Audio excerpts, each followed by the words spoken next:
All right, cheers and welcome everyone to Happy Hour with Lincoln. We're on episode number 39. Once again, we are all gathered here today to share our libations, to share our questions in the attempts to make us all better at what we love to do, which is stock trading. As always, guys, if you have questions, big or small, creepy, spooky, I don't care what they are, support@thelincolnlist.com. Send me your questions. I'll do my best to get them in some of these upcoming episodes, and even if I don't, I will at least answer you immediately on that question. As always, if you need help with trading, my shameless plug is visit our live trade room. We trade live on screen. You see the trades happen in real time. None of this hindsight garbage right there. Give it a shot. So we're going to talk about some interesting stuff today. I think there's some really cool questions. The first question that we're going to talk about is if the market has some sort of algorithmic program, like the Matrix, that is designed to steal money from the average investor. That's right. We're going to be talking about bots. Bots in the marketplace. Are they a hindrance to you, the trader? Or are they something that you can benefit from? We're also going to talk a little bit about my journey because there's been a flood of questions on these past videos when I've kind of spoke a little bit about my journey as a trader. Some people have asked me, how did you stay in there so long? How did you deal with some of the struggles? So we're going to touch on that. And then we're going to go into and talk about edge. Somebody had something they mentioned about one of my last videos talking about a trader edge, and we're going to go into a little bit of detail about that. So let's get started. Let's talk about the bots. First question. People I know that I've talked to about trading say regular people can't win because the market is controlled by robots that are programmed to take your money. Is this true? Well, there's no secret that there are definitely bots and robots and algorithmic programs in the marketplace. That's no secret. If you want to and you have time, Google HFT. For those that are new, that's high frequency trading. Many hedge funds definitely use this type of a system. But the question that I want to answer is, does this hinder you, the common man, the common trader, the retail trader? And the answer is, if you are educated, the answer would be no, it does not. I know we often think that there's something spooky behind our computer, or there's some deep level of, market manipulation that's run by the Illuminati or something like that. The conspiracy theories always kind of run rampant. But in truth, there isn't a gremlin behind your computer. We talked about that in one of these happy hours, I think it was like 2 weeks ago. You can often feel like someone's messing with your orders or they're trying to hide things. Now, certainly there is some type of market manipulation that goes on. We see pump and dumps. We see things like dry ships. We see stuff like that. But if you're educated and you understand what's in front of you, then no, you're not being manipulated at all. You're just kind of playing the game. Like they say, don't hate the player, hate the game. If you're uneducated, yes, this stuff can be really challenging for you, but it's not specifically targeted at you, the individual. It's not somebody out there that's specifically picking on you. Your broker most likely isn't trading against you alone and your orders or messing around with you anyway like that.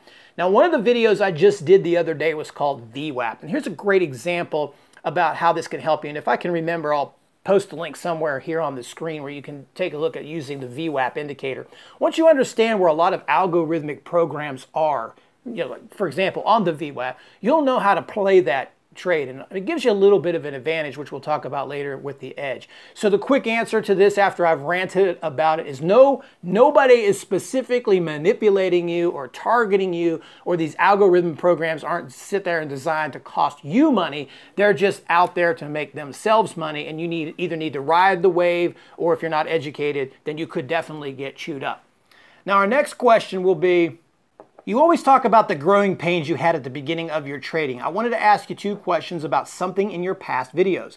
In one video, you were talking about not being educated was a bad decision for you, and then you said that trading too large was a problem. My question is, what would you say is the biggest mistake you ever made trading related? So we'll start out with that one. The biggest mistake I've ever made trading related. Honestly, I can't answer that because I've made too many mistakes. I can't just look at one and say, this is the one biggest mistake I ever made, because I made tons of mistakes, and I repeated my mistakes early on in 2001, 2, and 3, and I just made so many bad decisions, so many mistakes. There's just not one thing I can say, oh God, that was the killer right there. I mean, I've done it all. Fat fingers, chasing stocks, pump and dump victim. I mean, you name it, I've been there, guys. I have been there for sure. So it's hard for me to say what's the biggest mistake that I ever made.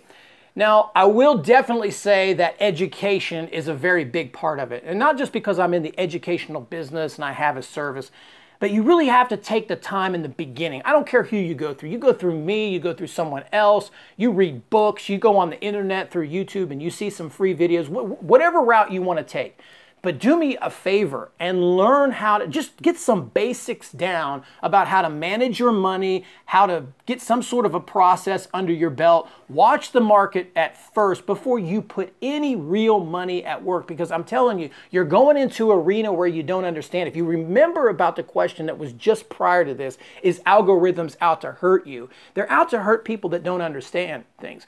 And this is what's always confused me about trading. And I don't know why it should confuse me, because I once had this same very mindset myself. And that is, we think we can come into this market. We buy a DVD, we learn somebody's system. We think we can come into this market and all of a sudden start kicking some ass. Now think about it. What other career would allow you to do that? You can't. I mean, you're coming into this game and you're trading against people that have years of experience with serious technology and some of the most competitive people and who have been at it for a while. So, you know, I've spanned now 19 years in trading, and I can tell you right now, if you're trading against me and what I'm doing, it's not going to turn out good for you if it's the first day of trading for you, okay? And anybody understand, you can't go from, you know, grade school to the pros. You can't skip over certain levels. You know, there are prodigies and there are people that are going to learn things and be able to make it happen quicker, but everybody in every business, you know, when you get into a business, you start out on the bottom. You start out at a corporation, you start out on the bottom and you work your way up. Everybody has to start out at some form of a bottom and they have to work their way up. So that education is what's going to help you. And the reason I always highlight that education is not just because of that. The biggest damage that it did to me and what I see it happen to people is if you start out early in your career and you do something bad, like you make the mistakes, you may make a mistake that's so bad, you may lose so much money, and you may be so traumatized over what has happened. Once you learn how to trade, you may not be able to overcome that. Now, that was a big problem for me because all of the damage and the money that I lost in 2000, 2001, it was so bad that it was hard in 2003. Once I really knew how to trade and I was like, dude, you can make money. Dude, you're doing this good. You got this. You got it down pat. I still had, you know, paralysis by analysis. I still had fear of pulling the trigger. I still had doubt and indecision. I still doubted my abilities. And it took another 2 years to really feel comfortable to where I took a trade and I didn't have butterflies in my stomach. I mean, that's how much damage I did in 01 and 2000. So that's why I say education is so important and starting small is so important, because you don't want to do that damage that you can't reverse later on, and because that's just a nightmare. Now, the second part of this question is you went about 3 years before you were profitable. How on earth did you stay in the business for that long? Did you have someone supporting you? Did you have a job that trading was part-time? No, trading was my job, but I did do some part-time work in the evening. If you kind of remember, I've touched a little bit about the story. Once I lost my money in 2001, I had a motorcycle store. I've told this story several times. Just Google, you'll hear it somewhere. But I lost the motorcycle store as an innocent bystander to my poor trading activities. It wasn't really making that much money anyway. So then I decided, you know, this is what I'm going to do. But as I was trading, fortunately, I live on the West Coast in San Diego, California. The market is open from 6 a.m. to 1, and that still gives us a lot of day afterwards. So most of my trades would take place between the 6 a.m. open, 6:30 a.m. open, and about 9 a.m. That's when most of my money was made. I worked the morning hours, and then I would go out and I would do odd jobs. I would work for friends. I would work for people that I knew. I would build bikes. I did welding. I mean, I did whatever I had to do to survive, to give myself one more day. And that was my plan back then, was just stay in it long enough. And like whatever that quote is, 90% of success is just showing up. If I just went to work every day, even at some point, it would just be like, oh, you know, right down on you, like, oh, I figured it out. And it did. It took a long time. It was probably the long way to do it. But that's how I did it. And for you guys that are out there struggling or maybe in the same position, of how do you do it? Understand that the market is open all the time. It will always be open all the time and forever. So as long as you're alive, there will be a stock market. Sometimes you have to come in and then you got to take a break. And then you got to come back at it and you got to take a break. it seems like a hassle, but you know, I thought back then I had to be successful, and I was in my 30s. Now I'm approaching 50, and it's like, damn, life is long. You didn't think you'd be living this long, or oh, I won't be trading when I'm 45. I won't be doing this that long. Yes, I am doing this that long. It happens a lot faster than you think. I think you older people can kind of relate. So think about, you know, when you're getting into your trading business, you may need to take 2 or 3 shots at it, and that's okay. You know, you may have to make sacrifices, but if this is truly what you want to do, it's your passion, and you're like, I'll be damned, I'm going to do this for a living, then you'll make those sacrifices. Those are the sacrifices I made. It sucked at the time. There was times I really doubted if I was doing the right things. I took a lot of shit for it from people in my inner circle. But here we are now, and it was the best decision I ever made. And I can't guarantee it's going to be the best decision you ever made. But one thing it will do is it will answer the question on whether or not you have the talent. And one of the great things in life is if you do something, you put 100% in it. Even if you fail, you can look yourself in the mirror and go, damn, I gave it all I had. It's just not for me. And to me, that's important, because when you're old and you're kicking it on a porch swing somewhere, you'll say, look, man, I gave it my all. And that's all there is to it. That's all I can do. That's all I can do. So let's move on to the next question. Okay, the edge video. I just watched the Vegas Gambling Edge video with you on the track. What does that mean in trader terms as an edge? Is it over a market maker, or is it over a stock? Okay, I put this one in here because we talked about market makers, manipulation, and all that good stuff at the beginning.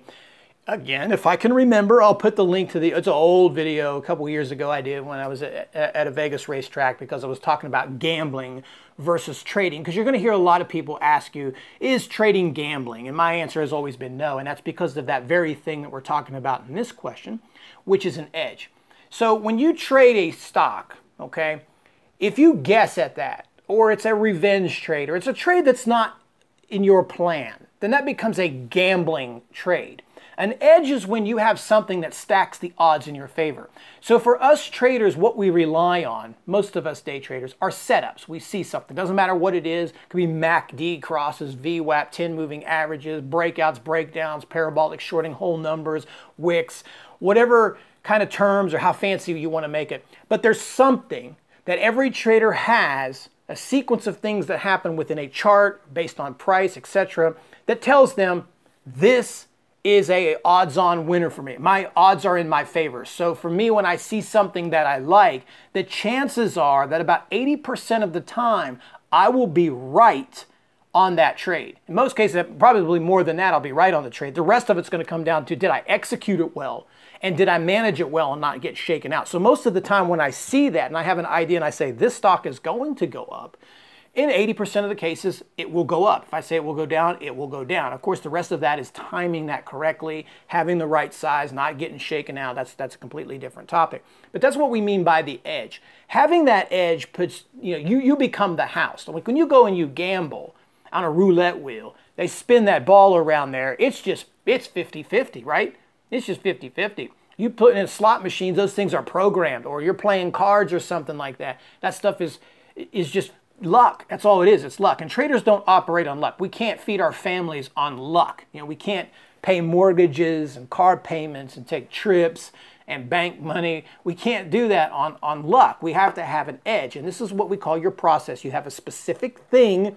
Every trader's different. You have a specific thing that you're looking for, and that's what you focus on. And when you have that, you have an edge. Now, if you have collapses in your judgment and your emotions, when we say being emotional, that's when you get away from that edge and you start gambling, like playing crap through earnings, fun bucks, garbage like that. That's the stuff that ends up killing you as a trader and makes your life worse, because you really have to be patient to wait for that edge. So that's what an edge is. So anyway, guys, we talked about it. We talked about robots. We talked about edge. We talked about some of my horrifying stories and how you just got to keep fighting through it. And if you want to be a trader, sometimes it's going to take you a long time to do it, and you're going to have to come in, you're going to have to come out, you have to do all of that good stuff there. But that's just what we have to do to be successful at anything. So I hope you enjoyed this episode of Happy Hour. Don't forget to send me your questions. As we end this long week, I got to take another. As we finish this long week, I hope it was good for you. Trade well next week. Until the next Happy Hour, cheers.